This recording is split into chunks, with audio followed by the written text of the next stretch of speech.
Thank you very much, Muhammad. We'll jump to the last presentation, and I'm sure that we would come back to some of the points that Muhammad presented, and some of them relates to some of the points that Eva presented in the morning, and many others. Sorry. Hi, everybody. I hope you're not as tired as I am, but we'll try to keep you awake. First, I would like to introduce my co-presenter. She's hiding probably. I know her. She's there in the left, in the back. Edna, can you stand up, please? Okay. Hi. Edna is my colleague from the LAMAS, Central Bureau of Statistics. And I would like to present today work that we started with the funding, the generous funding of Xarov, and now we are continuing as part of our mutual interest in this issue. I'll try to present here and weave in two themes. One of them is issues of methodology, the strengths and limitations, and the other one is the topic itself. I'm sorry, I have a slight technical problem, so please bear with me. Well, I think that, well, it's very difficult for me to do that. Okay, לא חשוב. אני אעשה את זה. So, as an introduction, I would like to suggest that we are dealing with a large spectrum of child welfare services. And today I would like to pay attention to several issues that we're going to be studying. The general issue that we are studying is what happens to kids in various circumstances in society.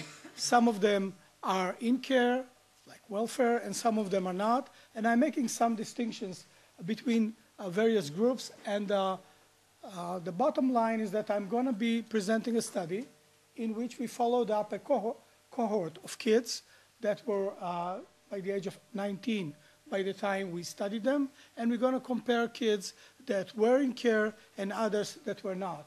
And I would like to present some of the dimensions that we're going to be comparing. Some of them have to do with community care, children that have been in service in welfare but were not out of home versus those that were out of home, discussing issues of voluntary and involuntary out-of-home placement just a little bit. We're going to mention the idea of welfare, juvenile delinquency, youth authority, and the idea of welfare versus educational residential care facilities.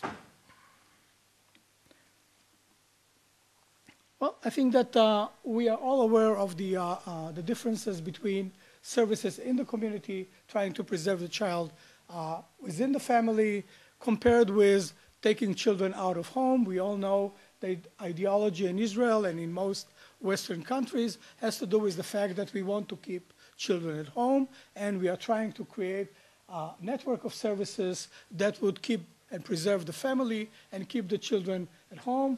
Still, we know that there is a need for out-of-home services that are intended to step in when things do not work out the way we wanted to, and children may need help, and their families may need help to address circumstances which endanger either the safety or the well-being of the child. I would like to mention the idea that we are going to also address issues of youth authority. There are many countries in the world in which correctional facilities or correction system and child welfare are totally separated, but in many other places they are interconnected, and in some places they are almost the same system, knowing the children that are perpetrators are so many times also victims, and our aim is to help them reach their potentials. In Israel, we have the issue of comparing two out-of-home placement. The first is the educational system, youth villages and residential facilities of that sort, and what we call the welfare residential care. We all are familiar, I mean, here the Israelis are familiar with the fact that there is a voluntary system, once used to be known as youth aliyah, in which families could place their child, so the child will grow in a great environment of the kibbutzim and the socialist ethos and so on and so forth. And the Israeli society actually looked upon this placement as a very good way of changing and socializing kids that were either coming from places in which their families were in danger, or the families were not seen as good enough for the young generation of Israelis, and they were brought up to these places so they could be educated the right way, the Zionist way. As time has passed, we know that all the system is in flux and changing and actually searching its way, because we don't have this kind of circumstances of huge immigrant waves, and so these places needed to change gradually their focus, and right now they are focusing on what we call the social and geographical periphery of Israel, a kind of laundered way of saying the poor kids that they're trying to attract into youth villages with a very strong belief that they can create a better environment for them over the circumstances in which they're educated in their, either in poverty areas or in development towns and so on and so forth. So the question is, when we are presenting this study, is to ask ourselves to what extent they are similar or different from other groups like the welfare, children being treated in welfare and children who are out of home into the welfare system. Let me just say that when we started, we had a strong, I take responsibility, a strong hunch that today the differences between children in welfare and children in residential, educational residential places would be quite similar. As I would show, that was a mistake.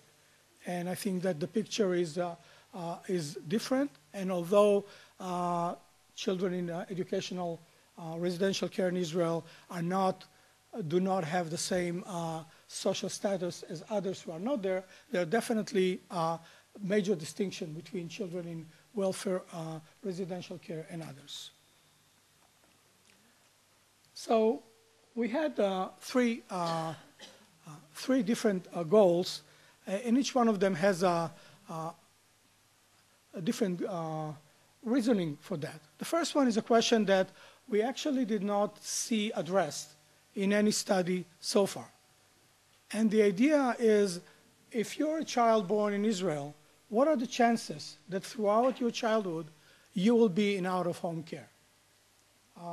This question comes from many discussions with Anat and with other colleagues, and going to conferences discussing residential care in Israel and reading the few chapters in international publications about the Israeli residential system. And time and again, you hear the statement, in Israel, residential care placement is much more common than in other places for X and Y reasons, historical, Zionist, socialist, and so on and so forth.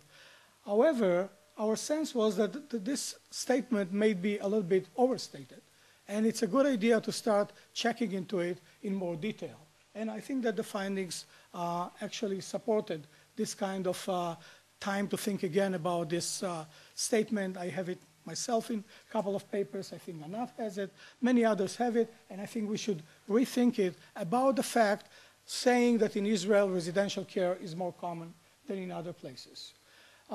So this is one question that actually we could not find in the literature. If you know of any study in Norway and others, and we followed Bo Vinergen and others, in fact, it wasn't studied. Usually what you ask is how many kids are in care at a certain point in time. That's the number that you usually get. You get in the States, how many children are in the foster care system today or through this year with AFCARs and so on. But none of them actually follows a child and asks about the probability of getting in. And it makes a difference, because just imagine two different scenarios. In one of them, many kids go into residential care for a very short time. So you get a certain number of kids in care at a certain point. Imagine another way in which very few kids go out of home, but they stay there forever. These are very different systems of child welfare and out-of-home care.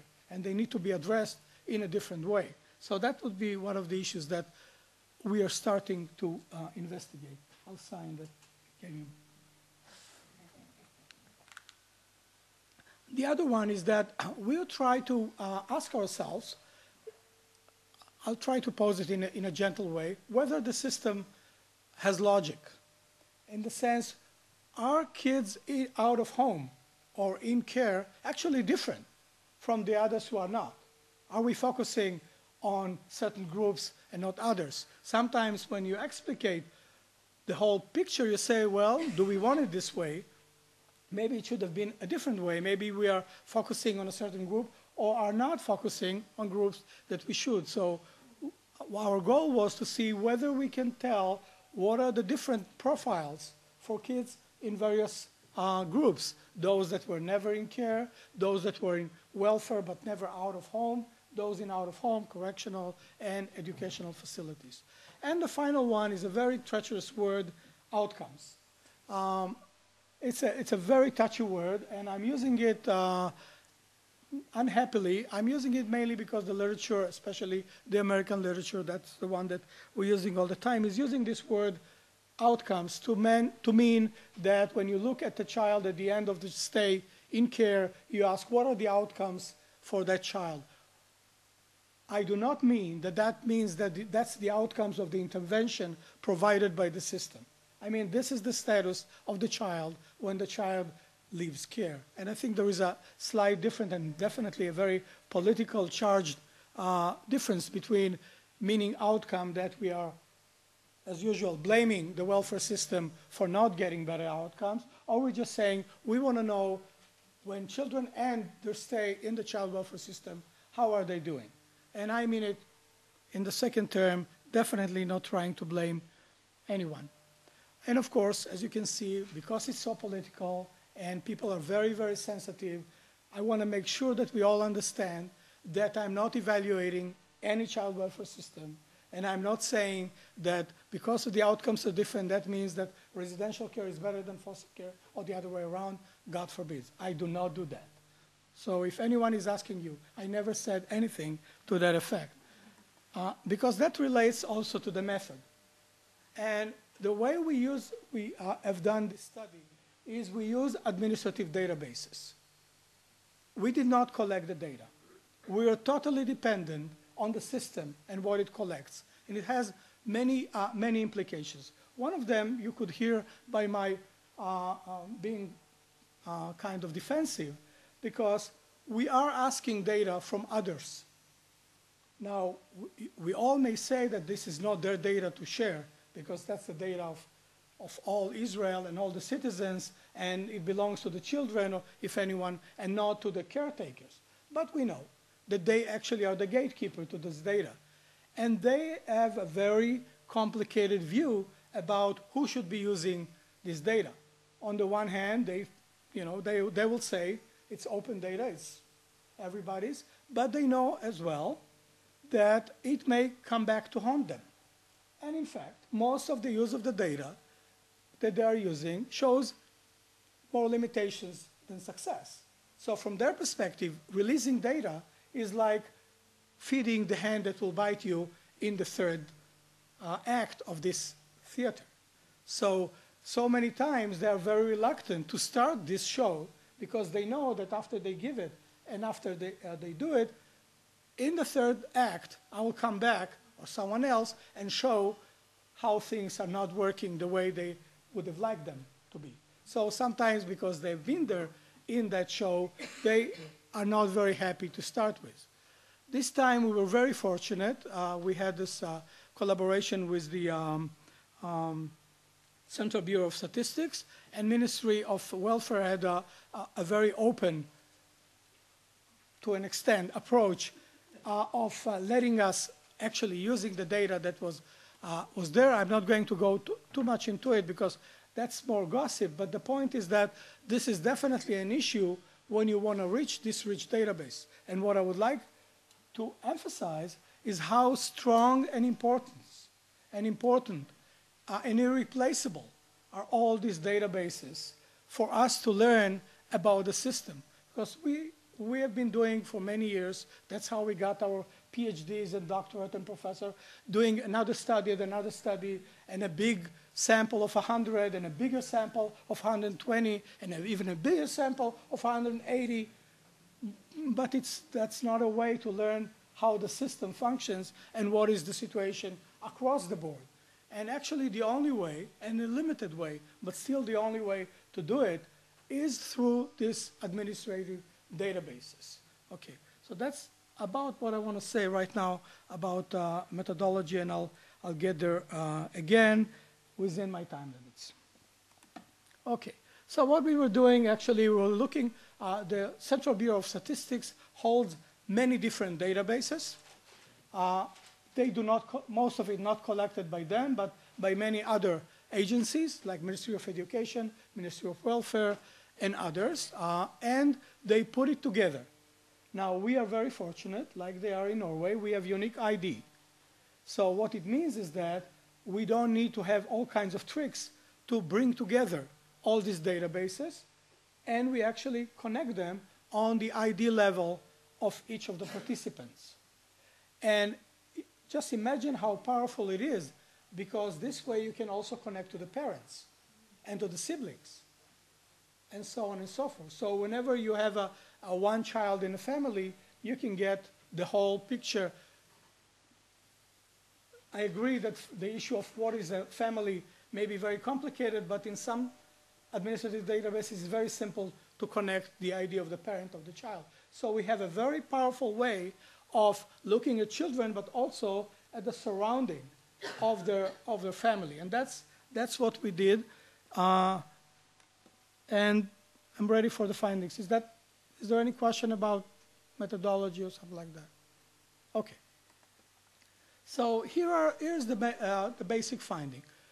We started from a whole cohort. That means all the children born in Israel at a certain time, which by the time we approached them, they were above 19. So we're studying them leaving the childhood stage. And I'm not going to bother you with many technical details about the difficulties of doing that, cleaning up Israelis that went abroad, did not return, and all this. Our people in the Central Bureau of Statistics are just experts. With this, if you think about 125,982, each one of them was checked, and there are 4 that could not be found for this, and 3 that, the kind of numbers that we throw away right away, but the Central Bureau of Statistics will hunt them to death to make sure that we are not mistaken even by 1 or half a child. So when we look at the breakdown, sure. Yes. I'll explain in a second. We try to break down this cohort. And one of the first issues that we have to say is to say, how would you define a child who has been in residential care or in foster care? How long? If a child were in both residential care and in foster care and in educational care and in the community and the correctional and so on and so forth. I'm not going to go much into detail. It was published in detail, and it shows up on Harov's website, and you're more than welcome of reading the details. Just in a word, we decided to define stay in care in the next certain way. It's enough that a child has been at least once in care to be counted as being in care. Out of those kids that were in more than one type of care, we had some kind of hierarchy. So correctional facility trumped residential care trumped educational care. So that this is the outcomes of this kind of breakdown. This is a limitation. We are hopefully studying now in more detail the in-care history or career of these children, but just for our purposes, this is the picture that we have, and these are the percentages of actually what is the potential for a child to end up or to be at least once in one of these places. And you can see that some of the large numbers have to do with yeshiva. Okay, we have a group like that, and disabilities which we did not deal with. And within this, these are the percentages that we have that look, the little comparison we could make with some things that look like we could compare in the literature, this is definitely not very high compared with Norway and other places. Where we could compare, again, as I said, they are not doing it exactly the same way. So here are the groups, and answer the first question about what's the probability of being in care if you're an Israeli child born in '89. Then we ask, are these kids different? And there are several aspects in which they clearly show the children in different groups are different. This is the family that father, mother, and you can see as you move on, your villages is not like the rest, but as you can see, the welfare groups, definitely the idea of high levels of parent criminal. And I draw your attention again to the methodology, bringing in parents criminal, and at least in some ways, it's not a self-report, and it's hopefully more accurate. Then I'm moving to the issue of what is the status and outcomes for children. And I will start, then I'll add two more, but my main focus is on education.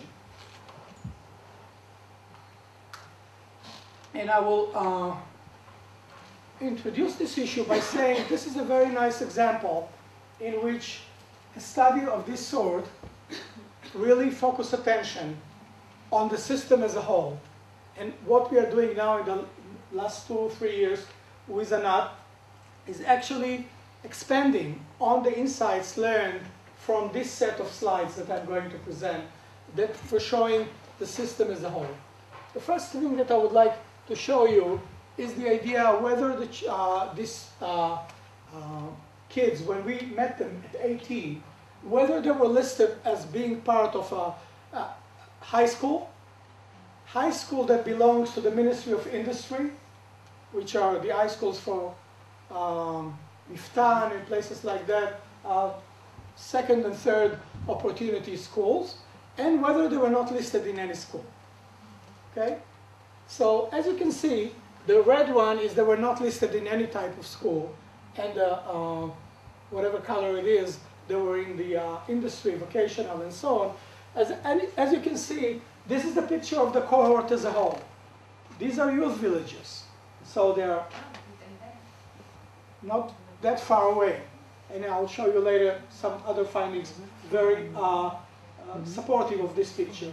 Then we see foster care that are in the community and they were supposed to be with families and so on.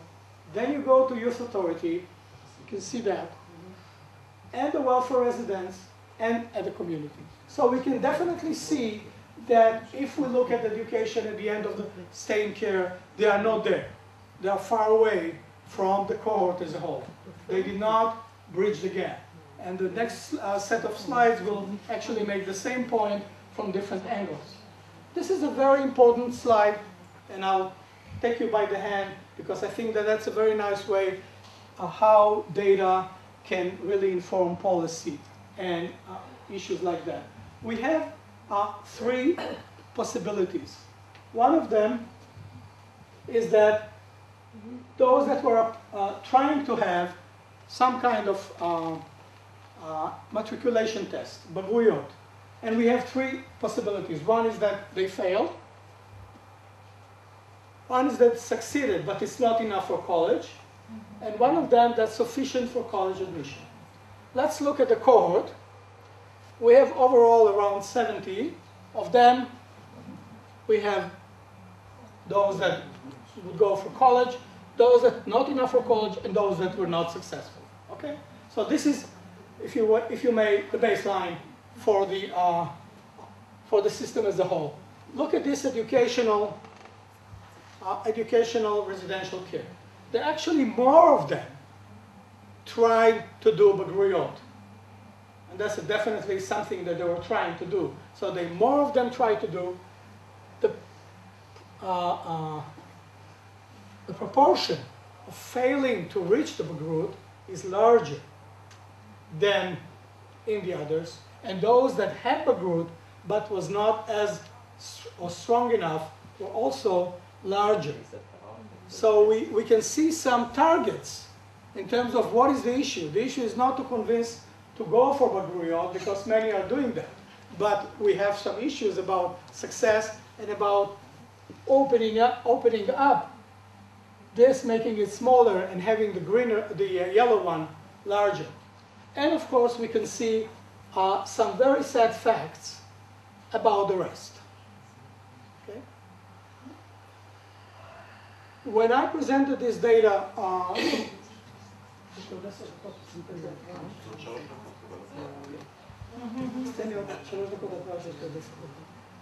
one of the interesting issues is that when we presented this data to the Ministry of Welfare, they were very, very upset.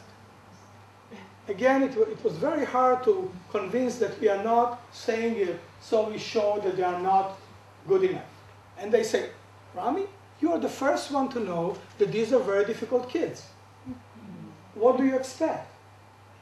And I think it's a fair answer, but then the question is, okay, that's the point why they are there, and that's why we need to help them. And then they said they go for special education. Special education are not getting that high grades and so on. We controlled for that, but still, it did not work out to their benefit. Now, the juvenile corrections were very, very upset because they felt they were making major progress in what they're doing, because they shifted their ideology, and they're working very, very hard on education. And they felt that I had the wrong numbers. As we were talking, it's clear that they are on the road, but they are not there in terms that could be shown here, because they are starting with minimal education and moving up and moving up. And I think they should be encouraged and congratulated for the progress they are making. They are not there yet, but I'm sure that if we do it 5 years from now or 3 years from now, we'll see that. We'll see that. You cannot fake the system. Either it's happening or not. And they did not have numbers to show that they are doing it. We were talking about that with them. And then we were talking about this residential care. And the idea was there are some places that you expect less than others, because they are for more difficult kids, they were saying. I said, fine, give us the data so we can do the finer analysis. Have you received the data? And I think that that's going back to this issue about data and the importance of really having access, because it's not intended to show the faults, but it shows whether we can identify groups and subgroups that we can say, here it works better than others. Pair your hypothesis, but we cannot even corroborate their hypothesis because they don't have the data in a way they can use it for this kind of thinking. So it's again my preaching to the choir and others the need for approaching data differently. I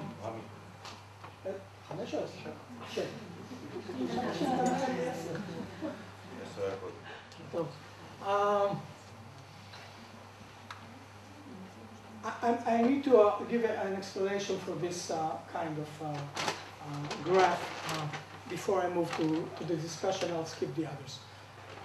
When we compare children in care with others, or subgroups and so on, clearly we are comparing apples with at least clementines and stuff like that. I wouldn't say oranges, but still something like that. So a fair question is, if we control for that background, are they doing as well as others in the community that have a similar background? I think the question is very clear. Now, one of the issues is that the limitations of this kind of study is that we have administrative data. And the kind of administrative data, unfortunately, that we don't have data from probation officers, unfortunately, and not from domestic violence, and so on. So we don't know many soft pieces of information that could help us control for family background. We don't. Ministry of Welfare doesn't collect this data, unavailable. We know nothing on a system level about this kind of issues. And it didn't change for the last 25 years, despite begging and crying. and it's not changing tomorrow. So we cannot answer this fair question about controlling for the background. What we could do is take family background. We have this information about parents, place of education, and so on and so forth, and we were controlling for that with some very fancy statistical propensity score analysis and so on, that at least tries to compare each child in care with a child that is the most similar to that child who is not in care. Okay? The same profile. That's the idea. So let's look what happened when we did that. Actually, there is almost no difference between children in youth villages compared to their controls in the community. Okay, so if we are trying to make sure that at least they will do as well as, they are very close. The picture is very different in the welfare settings. Very different. Even in foster care, the level of education that they reach, the percent of youth eligible to enter higher education is far from their controls in the community. Very, very far. And far, and far. So we see here... Robbie, sorry. You mentioned family background. Is that what you mentioned? Use propensity? Yeah, we have a series of trying not to bring in outcome data about the child, but background information about family income, family education, whether they came from... I'll share with you, and actually we are writing it now in English. So I'll just skip here. I'll get to the conclusion because I have 6 more 5 minutes. 6 more minutes. Okay. We'll negotiate. So here are the basic issues that we're trying to make as we were going on. The probability of being in care is not that high as we thought. We know too little about the career in care. We don't know how many children stay in care for a long time, go in and out, and things like that. This is the limitation of this study, and we are hopefully, next time we meet, invited, we'll discuss that issue because we think it's very, very important to discuss that. We feel that the findings about the youth in youth villages are actually encouraging, but we felt that the educational outcomes for kids in care are far from what where we want to be. And this was one of the main things we took out of that study, and we started discussing it. And as we went through the literature, we saw that, of course, that's something that is known in other places, but it looks like other places already changed gears, and the ideology of we are here to repair the psychological consequences of the child situation, to repair attachment, to create a very strong ego that will help them move into life. I think it's being now, let's say, at least in some quarters, supported by the idea that if children end up at the age of 18 with a gap in education, which is so large, they are doomed. And they could have a nice ego, and some of them may even be able to return to education, but we are actually robbing them of opportunities for the future. So one of the major policy implications from our perspective is that something, as we say in Hebrew, a diskette has to change in terms of the priorities. And I know that at least one person that we usually are in good interaction, instead of blaming me, said, I heard that, instead of only fighting for more hours for psychologists for foster kids, I'll fight for more, also for more educational supports and morim pratiyim, and we'll be checking it and we'll be working on it. I think that's, for me, it's a very nice approach, but I think you can understand the difference between saying, well, what can you expect? And the juvenile delinquency, and with that I'll finish, I think it's a great example of a system that it would have been very easy for them to say, well, we have what we call in Hebrew, the end of the continuum, קצה הרצף. We are not to blame for anything that has to do with their education. We are just incarcerating them, trying to make them look like human beings, and that's it. It's not the case. They are putting a lot of energy and efforts and resources into changing their educational expectations. And they do not expect just having reading and writing. They are talking about 8, now they're talking about 10 years of school, and they're talking about 12 years of school in places where they were considered, as you could see in these graphs, hopeless. And I think that that's a very encouraging way of approaching this issue, and I'll stop on time. Thank you very much.